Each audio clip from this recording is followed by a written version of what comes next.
Yo, what is up? Welcome and welcome back to A Stiff Receipt. So today we had a really big GM mode showcase for WWE 2K23. And I just kind of wanted to go over some of the new stuff and returning stuff and things like that. So far, the GM mode is looking to be a massive improvement over the last game. But realistically, that's not really saying a whole lot, I suppose. All right, well, the first things they showed off, I don't know if they showed off all of the GMs, but a good chunk of them. I don't know the full GM list. I'd have to... the first one they showed off, Xavier Woods. He's obviously new to being GM this year, as we've talked about in a previous video. But Xavier Woods, he has an ability called Cheat Code that is allows you to select a superstar from an opposing brand's roster, and they will permanently join your roster next week, as long as they're not a title holder. So that seems to be like a pretty good one. Cheat Code is an appropriate name for sure. Next one they showed was Tyler Breeze, who is also new as a GM this year. His ability is Quick Recovery. All your superstars immediately recover 20 stamina. I mean, it's a good ability, but like Xavier Woods is, I feel like it's gonna be kind of tough to beat that one, honestly. All right, and then Kurt Angle is the next one. Kurt Angle's ability is Heart of Gold. All charity promos are free to book and have their results doubled this week. Eric Bischoff. Backstage booking. Booking costs for all show logistics are free this week. Mick Foley, Cactus Jacked, select an opposing brand. Two superstars who participate in their show next week will be injured. What is he gonna do? Is he gonna run out there and just beat the shit out of himself? He'll bring his barbed wire bat and just take him out of action for a little while. And then they show the custom superstar as a GM. Legend Whisperer, the first legend you sign this week, will be free. And then Adam Pearce is back again. Instigator increases the levels of all active rivalries by 1. Sonya Deville is back as well. Power cards in the store are free this week. Stephanie McMahon returns as well. The McMahon presence earned twice as much money from arena attendance this week. So that was the GMs that they showed. And I do not remember if the first game had if the shows themselves had special abilities, but in this game, the shows have special abilities.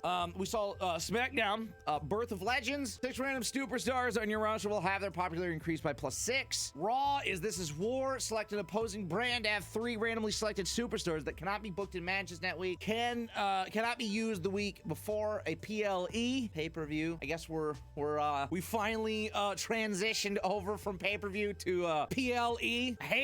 I hate it so much. NXT Fighting Champion title matches booked for this week will receive a large match rating boost. What was cool about this is also we get NXT 2.0, which is fresh meat, reduce the price of the next 3 free agents you purchase this week by 50%. We get WCW, which I thought was pretty cool. Classically trained, extend the duration of all your current Legends contracts by 5 weeks. So another thing of note, the game has different difficulties, and I don't remember if that was the case with GM mode. Like, I know there was an overall difficulty, right?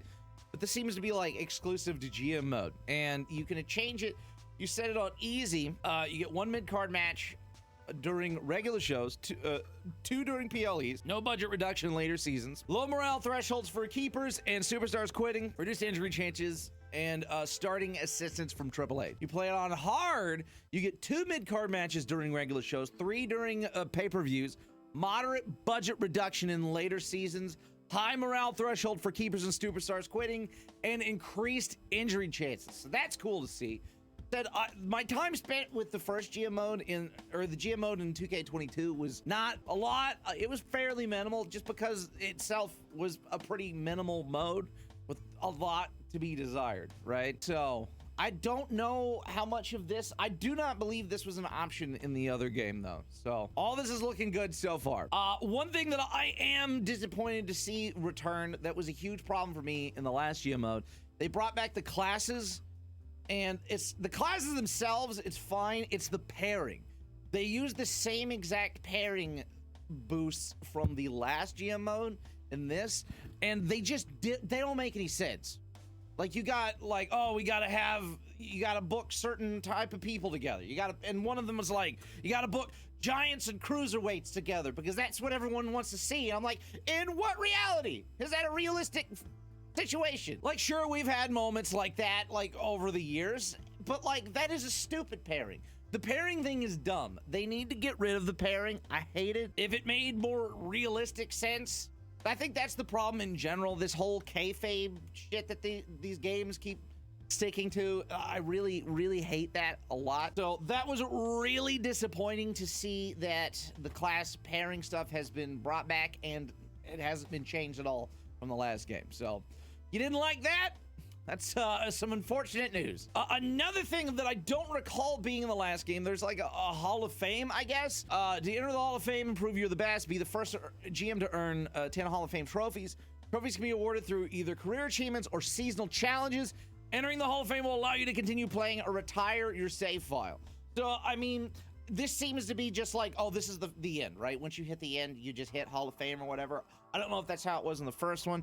I only ever did like a full GM mode playthrough once or twice. I think this is just a fancy way to say this is the end. Another thing that I don't recall being in the last one is these career achievements. It looks like you just have like this big list of different goals that you can obtain throughout your GM mode time that vary from different things. So like that seems pretty neat. And I think this is the big thing that I'm the most excited about.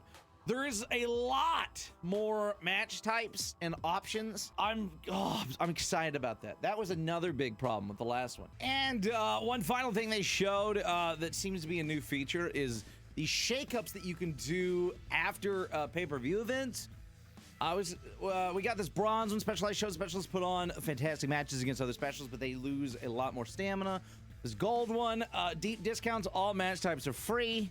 And then the silver one, Hell Fever, earn 50,000 fans when you have a Hell in a Cell match in a show, and lose 10,000 fans when you don't have a Hell in a Cell match in a show. And it looks like 10 shows remaining. I don't know if you have to like use that within 10 shows or if it lasts for 10 shows. So far, the impressions of everything that I've seen with the GM mode this year, it looks to be a massive improvement over last year's.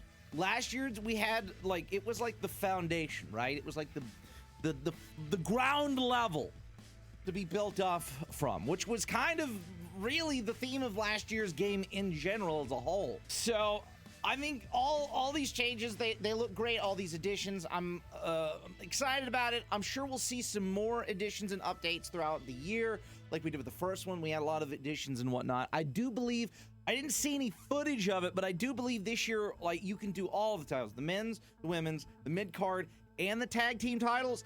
Pretty sure you can do all of those, but I didn't see that in the any of the gameplay that was shown today. So we'll just see what happens, I guess. But yeah, we still have a ways to go, I think, before this could like really be a thing. I think the biggest thing for me is I don't really get why we have a universe mode and a GM mode, and why are we not like making those together? Why are we not putting that together as a whole thing, right? Last year we got the superstar version of universe mode or whatever, right? I think what they should realistically do is we should have universe mode, and then you've got universe classic, and then universe like simulation or whatever. Have one just be the universe mode that we're used to, and one be universe mode but with the GM mode elements tied in. I think that would be the smartest way to do it, but it seems, I don't know, it seems like we've gone for this more video game feel, and I don't know. Like it definitely looks better. It just still isn't quite hitting right for me just yet. But we'll see what happens. We've now got 1 week till the early access launch, and I think 10 days till the full launch. So be on the lookout for more updates as the week goes on. I know they have other videos scheduled throughout the rest of this week, showcasing all of the different game modes in the game. And next week, when the game launches, probably Wednesday, the 15th, we will be doing a WWE 2K23 stream on the channel, so be on the lookout for that. Anyways, I think that's gonna do it for today's video. What do you guys think of the updates to GM mode so far? You love them, you hate them? Let me know in the comment section below. Anyways, if you're not like the video, you should definitely do so, and be sure to subscribe for more 2K news, AEW Fight Forever news, and just wrestling news in general. And be on the lookout for the next episode of the podcast, which should come next Monday. Anyways, peace out. Take it easy. Have a good one. And I will see you guys all next time.